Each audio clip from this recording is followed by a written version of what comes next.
নমস্কার, আপনাদের সকলকে স্বাগত জানাই চ্যানেল রূপা মুখার্জিতে। অ্যাডোলেসেন্স বলে একটি ওয়েব সিরিজ এসেছে, আপনারা জানেন নিশ্চয়ই। তো সেই ওয়েব সিরিজে ভীষণই জনপ্রিয়তা লাভ করেছে এবং সাথে সাথে সমগ্র যে নেটিজেন আছে, যে সমাজ আছে আমাদের নেট দুনিয়ার, তারা দ্বিধাবিভক্ত হয়ে গেছেন। একদলের মধ্যে যা দেখানো হয়েছে সত্যি দেখানো হয়েছে, সময়োচিত পদক্ষেপ নেওয়া হয়েছে, সঠিক জিনিস দেখানো হয়েছে। অপরপক্ষ বলছে না, এই ভায়োলেন্স দেখানোর কোনো প্রয়োজনীয়তা ছিল না। তারা নিজেরাও দেখতে চাইছেন না এবং তারা চাইছেন না তাদের সন্তানরাও দেখুক।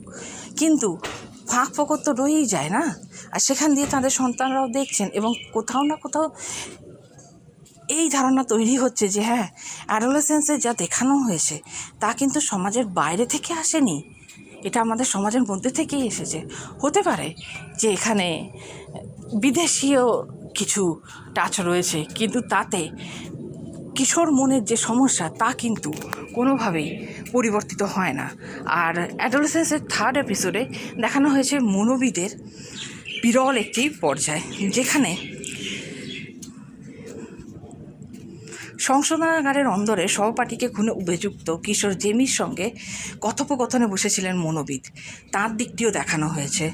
ইতিপূর্বে আমাদের বাংলা দ্বীপ জেলে যাই থেকে শুরু করে হিন্দির ডিয়ার জিন্দেগি পর্যন্ত শুধুমাত্র দেখানো হয়েছে যে মানসিক সমস্যাগ্রস্ত রুগীরা মনোবিদের কাছে আসলে মনোবিদ তাদের সাথে কেমন ব্যবহার করেন এবং কোন অ্যাঙ্গেল থেকে মনোবিদরা তাদের কথা শোনেন, অর্থাৎ মানসিক রোগীদের কথা শোনেন এবং তাদেরকে একটি গুরুত্বপূর্ণ মানসিক সাপোর্ট দেন এবং কীভাবে তাদের সুস্থ জীবনে ফিরে আসেন।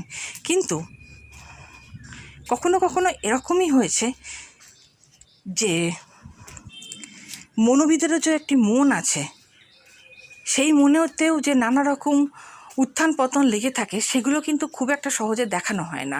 আর অ্যাডোলেসেন্সের থার্ড এপিসোডে কিন্তু সেই বিষয়টার ওপরেই একটু নজর দেওয়া হয়েছে। সামাজিক পরিসরে কিন্তু আমরা খুব একটা এইভাবে দেখতে পারি না। কখনো কখনো মনে হয় যে মনোবিদও হয়তো কোনো জটিল মানসিক অবস্থার মধ্যে দিয়ে অগ্রসর হচ্ছেন, কিন্তু তখনই সমাজ থেকে প্রশ্ন ওঠে, আপনি তো মনোবিদ, আপনিই আপনার মনকে কন্ট্রোল করতে পারছেন না, তাহলে কি যিনি কার্ডিওলজিস্ট হন তার হার্টের প্রবলেম হয় না, যিনি অঙ্কোলজিস্ট হন তার ক্যান্সার হয় না, বা যিনি ডেন্টাল স্পেশালিস্ট হন তার দাঁতের সমস্যা হয় না? এটা কোনো ব্যাপার নয়। কিন্তু মনোবিদকে অনেক বেশি মেন্টাল হেলথ সেমিংয়ের মধ্যে দিয়ে যেতে হয়। অ্যাডোলেসেন্সের তৃতীয় পর্বে দেখা যায় যে কিশোরের সঙ্গে যখন মনোবিদ কথোপকথনে বসেন, তখন কিশোর কখনো তাকে ভয় দেখাচ্ছে, কখনো বল প্রয়োগের চেষ্টা করছে, এমনকি কখনো ব্যক্তিগত প্রশ্নে তাকে অনেক বেশি লিপ্ত করে দেওয়ার চেষ্টা করছে। কিন্তু মনোবিদ নিজের আবেগকে নিয়ন্ত্রণে রেখে সুসংহতভাবে সম্পূর্ণ সেশনটি শেষ করেন এবং তারপর ভেঙেও পড়েন। এমন অনেক মুহূর্তের অভিজ্ঞতার আখ্যান এখানে অকথিত, অপ্রকাশিত রয়ে যায়। আর এই আখ্যান নিয়ে আলোচনা থেরাপির প্রাথমিক নীতির বিরোধী, এথিক্সের বাইরে। ফলে এই যে বোঝাপড়া করতে হয় মনোবিদকে তার নিজের মনের সঙ্গে, তা একান্তই ব্যক্তিগত।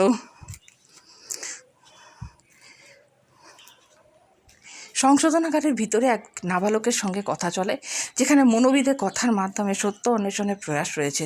তিনি বলেছেন, আমি আইনজীবী নই, পুলিশের কেউ নেই, আমি শুধু আখ্যানটা তোমার কাছ থেকে শুনতে চাই। তিনি এটাও জানেন যে একই প্রশ্নের পুনরাবৃত্তি ঘটলে কিশোরটি রেগে যেতে পারে। তা সত্ত্বেও তিনি খুব শান্তভাবে বারবার একই প্রশ্ন সামনে এনেছেন। এই সিরিজে কিশোর মনোবিদকে একটা সময় এলিট বলে আক্রমণ করেছে, অর্থাৎ তার এই দৃষ্টিভঙ্গি থেকে স্পষ্ট হচ্ছে যে সমাজের কোন শ্রেণীর মানুষকে কোন আঙ্গিক থেকে সে দেখে। আমরাও দেখি যে থেরাপি যখন একটি নির্দিষ্ট জায়গায় পৌঁছায়, অর্থাৎ যে আমরা চলচ্চিত্র দেখে থাকি, সেখানে নিঃসংকোচ আবেগের প্রকাশ আর বাধা হয়ে দাঁড়ায় না। এই ধরনের থেরাপিতে দুজনের শারীরিক স্পর্শের নিষেধ রয়েছে। হয়তো সামনের জন আক্রমণ করতে এগিয়ে আসতে পারে, তাকে বলপূর্বক নয়, বরঞ্চ মনোবিদকে শান্তভাবে বুঝিয়ে দিতে হবে যে আমি আপনার প্রতিটা কথা শুনছি। অ্যাডোলেসেন্সের এই 3টি সেশনের পরে জেমি নামে ওই কিশোর অবাক করে মনোবিদকে প্রশ্ন করে, আজকে কি শেষ হয়ে গেল? হতে পারে আদালতের নির্দেশে নির্দিষ্ট সময়ের মধ্যেই থেরাপি শেষ করতে হলো, সেই মতোই মনোবিদ সেশনের পরিকল্পনা করেছেন। এমনিতে কিন্তু আমরা কাউকে বলতে পারি না যে আপনি আর কাল থেকে আসবেন না। সেশনের সমাপ্তি ঘটে মনোবিদ ও মনোরোগীর পারস্পরিক সম্মতিতে। সেখানে যেন কোনো সিদ্ধান্ত একে অপরের উপর চাপিয়ে না দেওয়া হয়, সেটাই খেয়াল রাখতে হয়।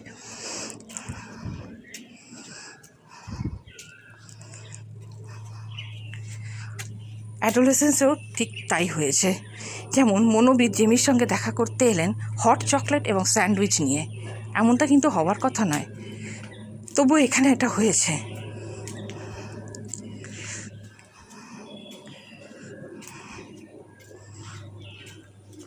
থেরাপি দিয়ে আমাদের মনোভঙ্গি অবশ্যই বদল এসেছে, স্টিগমাও আগের থেকে কমেছে, কিন্তু থেরাপির সেশনে আদতে ঠিক কী হয় তা নিয়ে এখনও অনেক ভুল ধারণা রয়ে গেছে।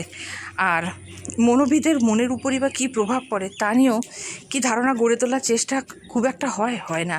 অ্যাডোলেসেন্সের এই তৃতীয় পর্বটি সেই না হাঁটা পথেই পা বাড়িয়েছে।